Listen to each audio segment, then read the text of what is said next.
Okay, uh, this is week 5 lecture where we have covered the concept of order to disorder transition.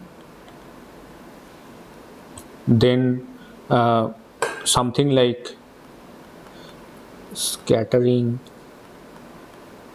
experiments and use that to detect polymer config. Then we discussed in detail what is Monte Carlo and polymer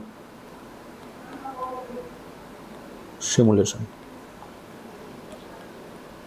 So yeah, so this disorder phase transition, this is a well-known problem in physics, equally important in polymer cases also. In polymer cases, there is this transition from good to bad solvent to theta via theta kind of solvent. This transition is there, and Monte Carlo is extremely used in all fields of physics, and this polymer simulation is extremely helpful in biological context also. So it's a very important week in that sense. Today we will discuss some problem regarding this.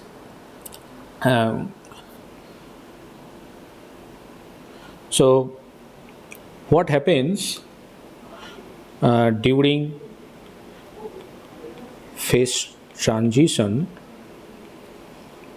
from gas to liquid? What happens? So if you remember from the lecture we have discussed, we have at very low temperature we have these crystalline water molecules which we called ice.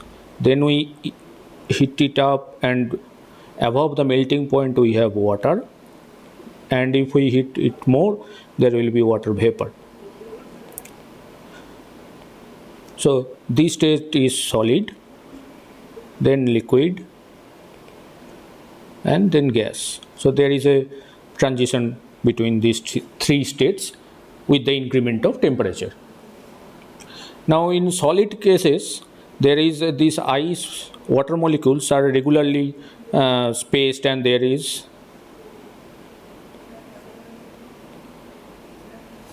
order, perfect order is there. In liquid there is some order at short range, but there is no long range order. So here you can see there is a array of molecules regularly organized, but in water you will see some short range order between the water molecules, but overall there will be no long range order. So this water molecule will form H2O. This will form hydrogen bonding with the nearest water molecule only. So there won't be any interaction with the far away water molecules. So there is only interaction between the water molecules which is short ranged, and during between the close vicinity members only suppose in this radius the van der Waals short range interaction is working. In gas, compared to that, there is no particular order. These are randomly distributed here and there, this water molecule in vapor, and there is very less interaction between two particular water molecule. So what happens, the order is decreasing here, going away if we heat this. So from gas to liquid, order is actually increasing. So if you condense water vapor and make it a liquid, there will be a short range interaction coming into picture, and there will be some order forming. And if you further reduce the temperature, then there will be more order, and it will be a perfect ice crystal.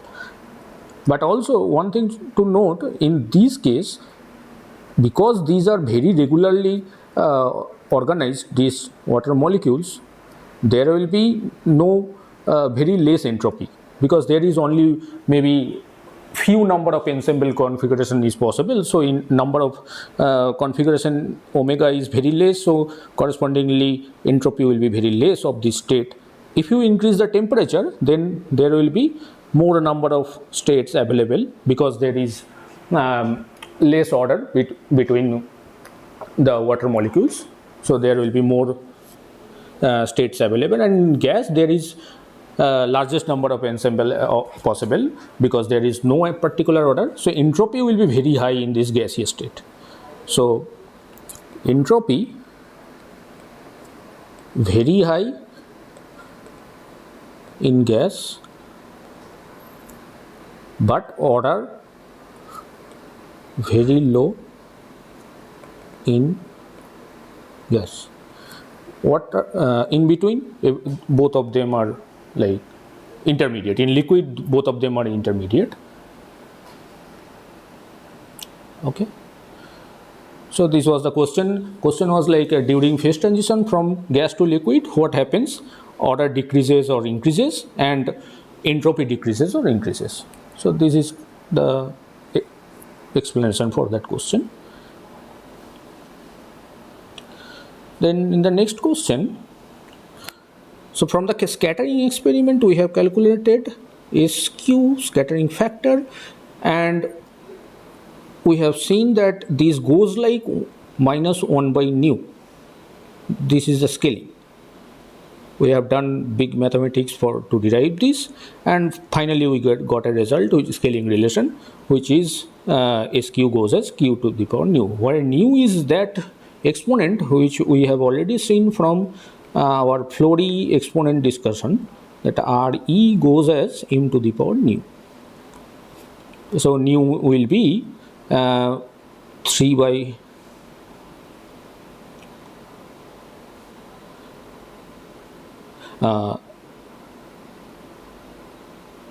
half, or nu will be 0.33, or it will be 0.6. So this is the theta condition, this is the bad solvent, and this is the good solvent.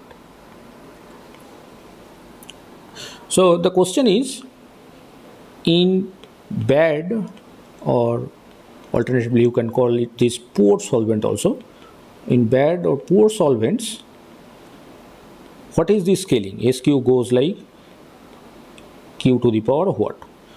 So this is, if you know the scaling relation, so Q goes like -1 by nu, but nu for a bad solvent is 1 by 3, so SQ will be Q to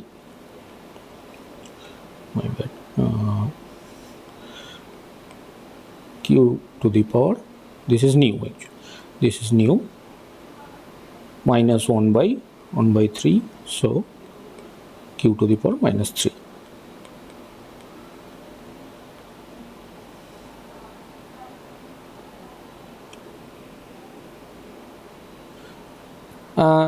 The next question in the same line, we have also derived how does G of R pair correlation function, these varies with R distance, that is 1 by nu minus D. Again, nu is same, D is the dimension.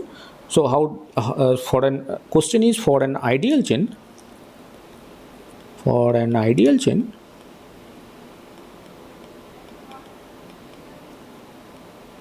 G of R is equal to R to the power what? So now for ideal chain,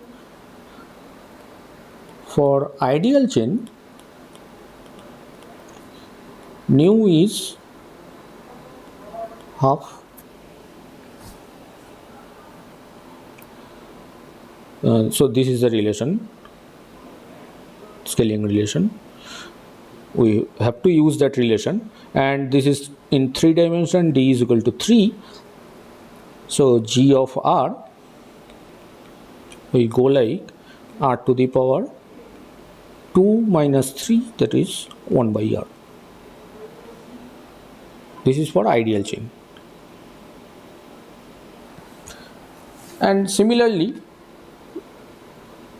you can calculate what should be for nu is equal to 3 by 5 or nu is equal to 0.33, which are the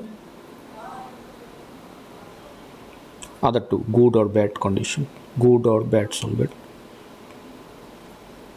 In this case also you can calculate what should be the exponent. So as you can see that if you put nu is equal to half here, you will get for theta solvent, and if you put nu is equal to 0.6, you will get good solvent. We have discussed only 3 types of solvents, and so if you don't remember the good, bad and theta, so good solvent is where the polymer likes to expand in the solvent, bad solvent is where it is very much collapse, and theta point is somewhere in between. So this is collapsed structure in bad solvent. Why it is collapsed? Because if you put this polymer in a beaker, it will try to break some of the H bonding between water, and water will not like that H bonding breaking. So water will try to reproduce as much as possible the existing H bonding, and in that process the polymer water molecule will force the polymer to reduce its volume, and it will become a very collapsed structure. And in the good solvent, the polymer itself will form H bonding with the water molecule, so it will help to water molecule to maintain its H bonding, and that way it will spread in the solution. So it will be a more open structure compared to a bad solvent. Theta solvent is somewhere in between. So that you can see from the exponent also how the Rg scales, Rg or Rg square, maybe Rg square, how it scales.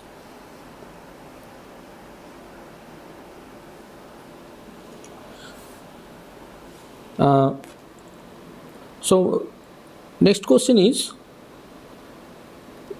Monte Carlo simulation.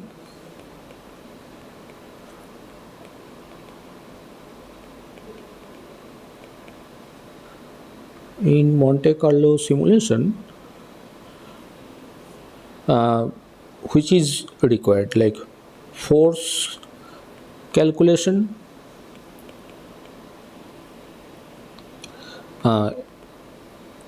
energy calculation, both force and energy, and velocity.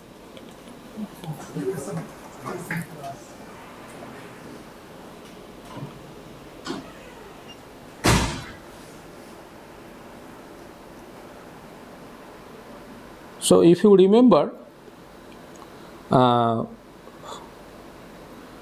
the Monte Carlo algorithm here,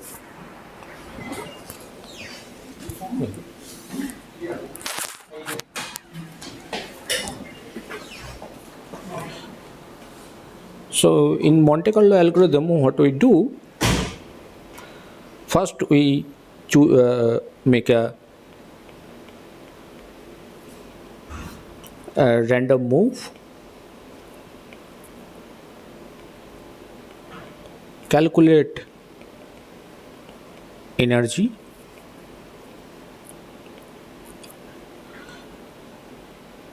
then we determine delta E, which is energy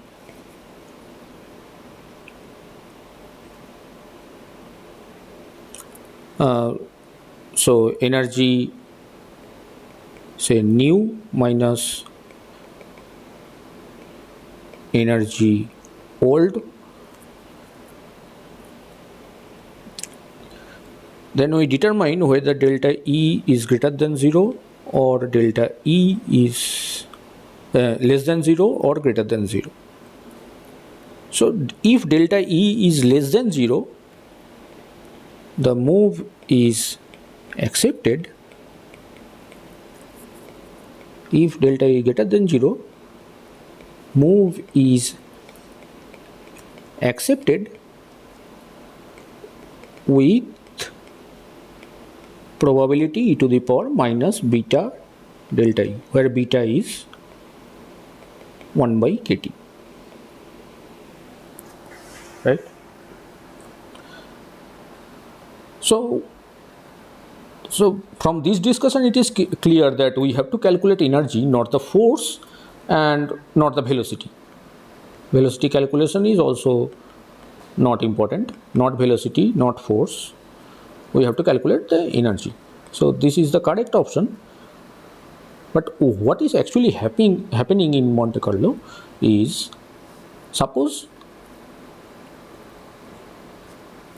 you have a energy profile like this, and you are sitting somewhere here, say here. Now clearly from this profile, it is the lowest energy state is here. This position is your equilibrium position. So particle needs to reach there, and that we will call the equilibrium position.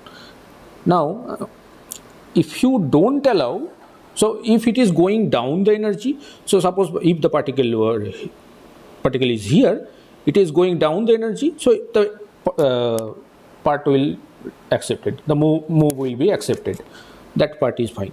But there will be some local minima where particle will be stuck. So now if you don't allow the move where energy is delta E is greater than 0, then it will never come out of this potential well. That's why we keep a little probability e to the power minus beta delta E, where even if delta E is greater than 0. So this is not energetically favorable, but to reach the absolute global minima, we need to overcome some of these local minima. Similarly here also, here you have to go delta E, even if delta E greater than 0. To reach from there, here it is not a problem, because here delta E will be always less than 0. So that path will be, that move will be immediately accepted. But it will be accepted, this move will be accepted only with probability e to the power minus beta delta E. So this is the Boltzmann factor.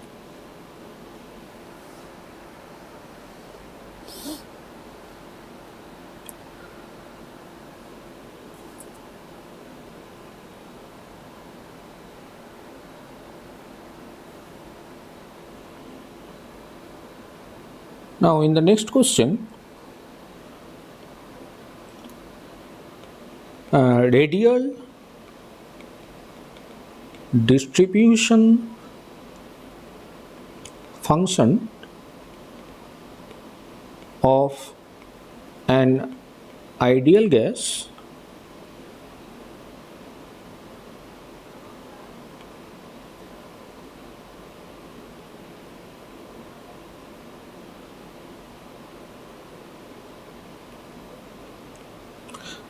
is of what type? Now if you see ideal gas, these molecules are pretty randomly arranged, because there is no order and randomly arranged, and that results in a high entropy also, no order.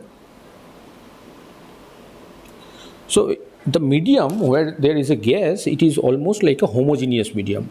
So if you are sitting on one molecule, you will find an equal number of molecules in your neighborhood, always. So the radial distribution function is always constant. It doesn't matter where you are sitting, it is always constant.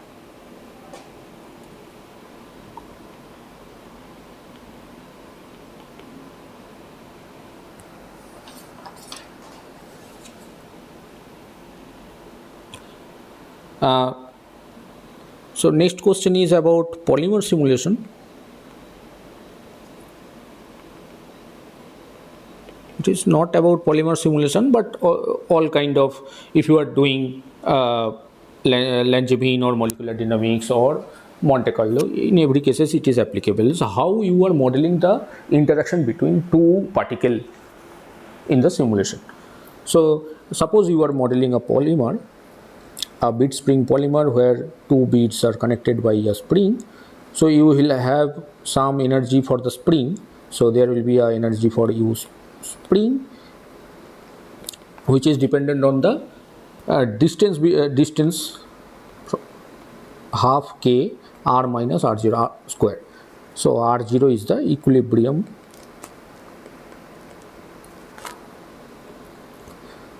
length of spring.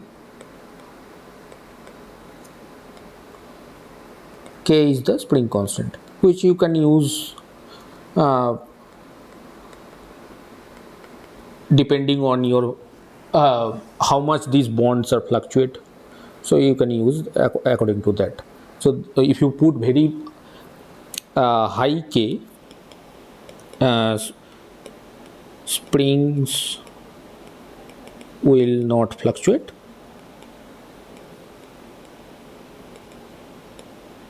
and similarly if you put low K, the springs will be very soft and it will fluctuate more, like this way. So depending on K, you can control the fluctuation in the spring, and also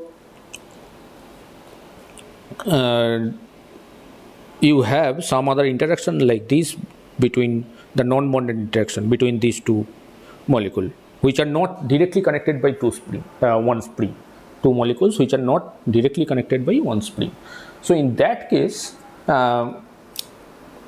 this is, in general, the practice is that it is modeled by some LJ interaction. Now in LJ interaction, what is there? Some attractive part plus hardcore repulsion, and the form is VLJ. If I write, that is 4 epsilon 1 by maybe sigma by r to the power 12 sigma by r to the power 12 minus sigma by r to the power 6, and this potential looks like, if I plot the potential, this is something falling like this and then something like this. So in this potential, this is the 0, so by the way, this is the R and this is V of R, or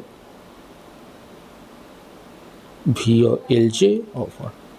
Now this is the minima position here, which is 2 to the power 1 by 6 sigma, and this position is exactly sigma. So what happens if you have distance which is R is in this regime, suppose in this regime, then you will feel attractive potential towards smaller r. So it will attract the two bead will attract each other in that region. But once it is less than 2 to the power 1 by 2 to the power this point 2 to the power 1 by 6 sigma, then there is a high rise of potential, and it will feel a very steep repulsive potential, which we call as hardcore repulsion. So it will not allow to overlap two molecule in. So these are the two molecule, but it wouldn't happen that suppose this is one spring and this is another spring, this is one and this is another particle. So these will not come together and overlap.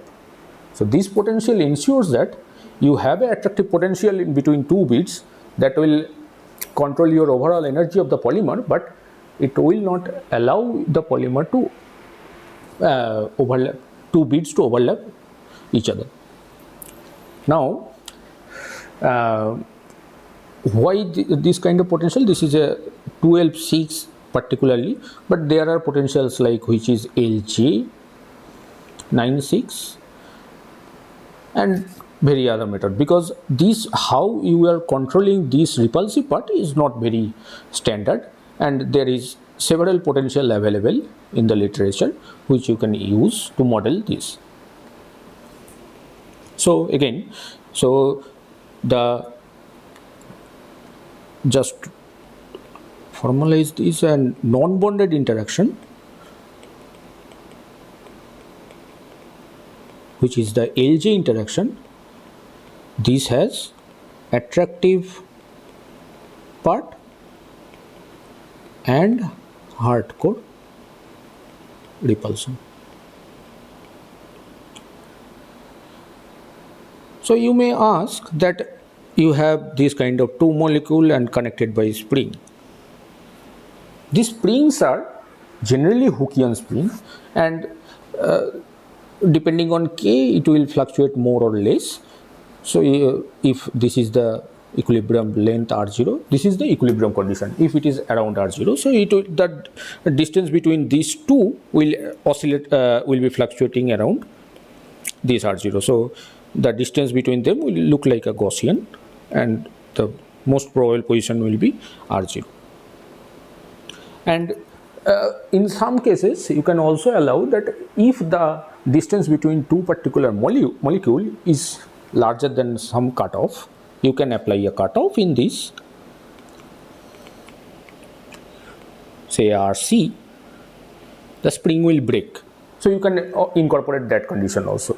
If you are putting a cutoff in the spring, and if some move is, so suppose in one move of Monte Carlo, you are displacing this molecule very far apart. So your step is so much, you are randomly selecting some step which is stretching the spring is too much stretching is happening for this spring. So you can select a cutoff. If the length between two adjacent bead is higher than RC, the spring will simply break. So this is also standard simulation technique. Similarly, in these Lennard-Jones also you can put a cutoff here. Depending on your choice, it can be 2.5 sigma or 1.5 sigma, whichever is appropriate for your particular simulation. You can put a cutoff. That cutoff means if R is greater than 2.5 sigma, no interaction, no attractive interaction. Only in R less than 2.5 sigma to 2 to the power 1 by 6 sigma there is attractive, and R less than 2 to the power 1 by 6 sigma hardcore repulsive potential. Because this van der Waals force is a short range force, anyway this potential is almost very negligible. After, if you go R very large, this potential is almost zero. So that you can see from this functional form also. If you put R is equal to 100, maybe 100 sigma, then it is almost close to zero, very less. So in general we use a cutoff which is 2.5 sigma or 1.5 sigma, after which this potential is basically zero. So the attractive part will act only when the distance between two bead is less than 2.5 sigma, less than 2.5 sigma.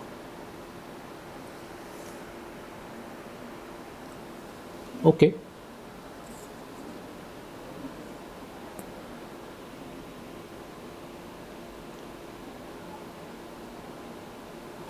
So in Monte Carlo simulation, one other aspect is that as I was drawing here, if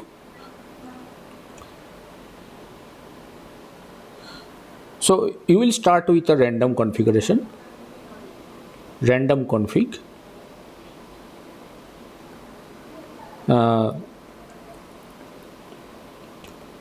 and you will calculate the energy. So you have some energy profile like this, and you have to reach the equilibrium.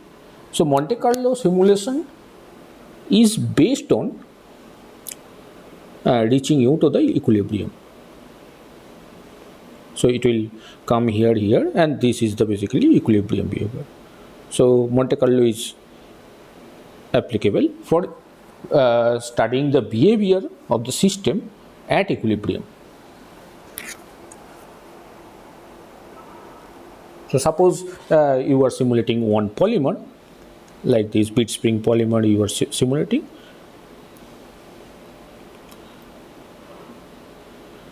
There are two type of interaction, spring and non-bonded, and in each step you will move this randomly selected, you will select randomly one bead and move that to an arbitrary distance. Arbitrary distance is also important. You have to select that arbitrary distance very carefully.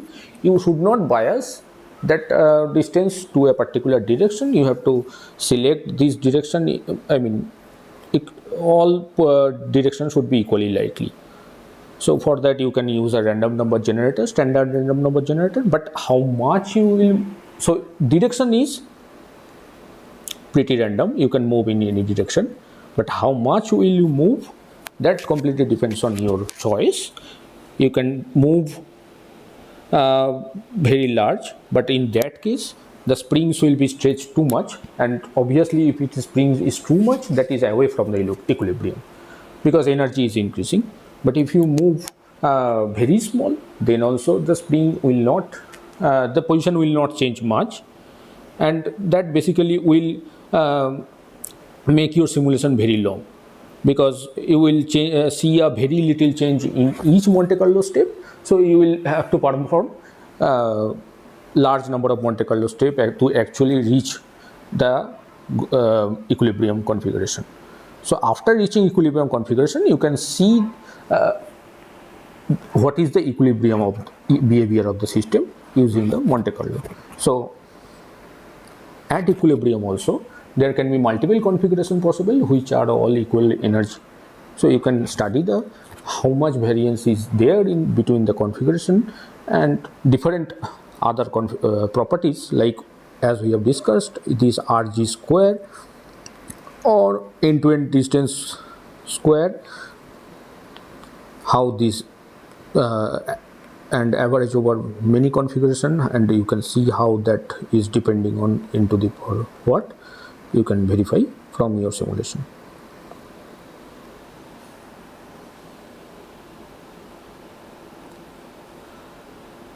But you have to ensure that when you are collecting this RG, that is only when you have reached the equilibrium.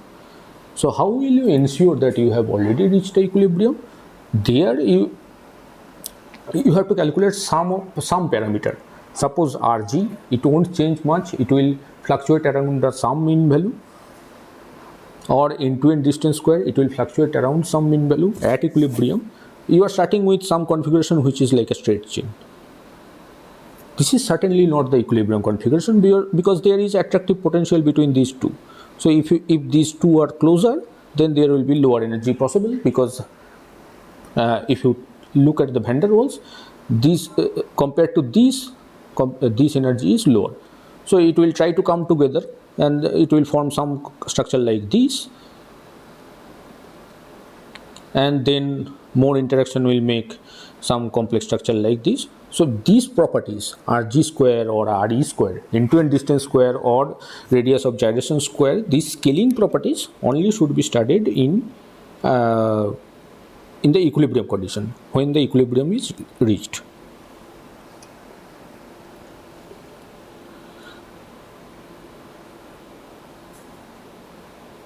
Then one question is that we are discussing about order disorder transition.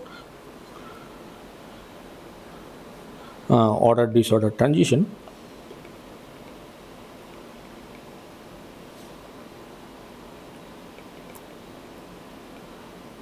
So question is like perfect crystal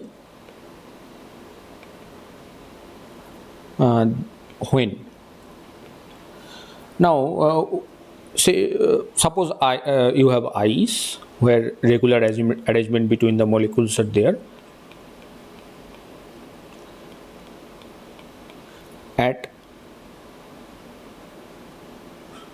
0 degrees Celsius. So from this you have liquid and then gas. But in ice means you are below 0 degree centigrade, but in 0 K, which is minus 273 degrees centigrade, it is the absolute zero.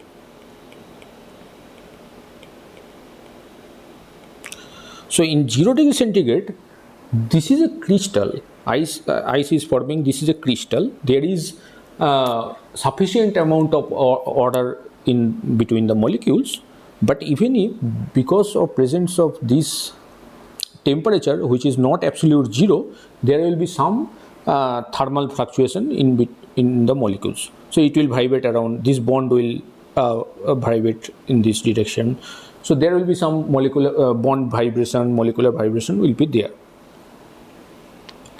So not like water molecule.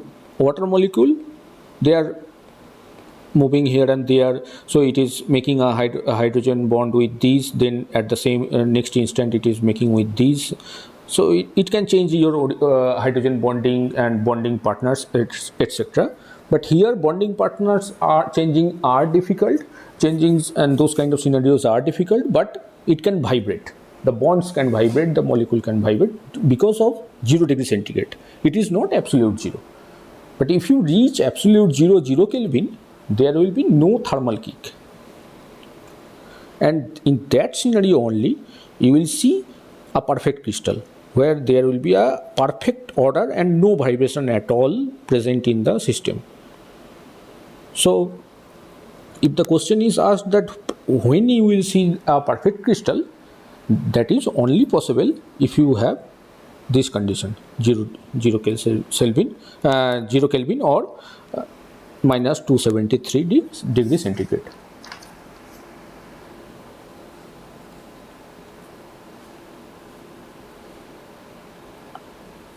So this order to disorder transition is also important, not only in liquid gas, in say magnet system you will see this kind of transition, or in some kind of polymer system where you will find some polymer males versus polymer single chain or collapsed polymer. Those are all order disorder transition.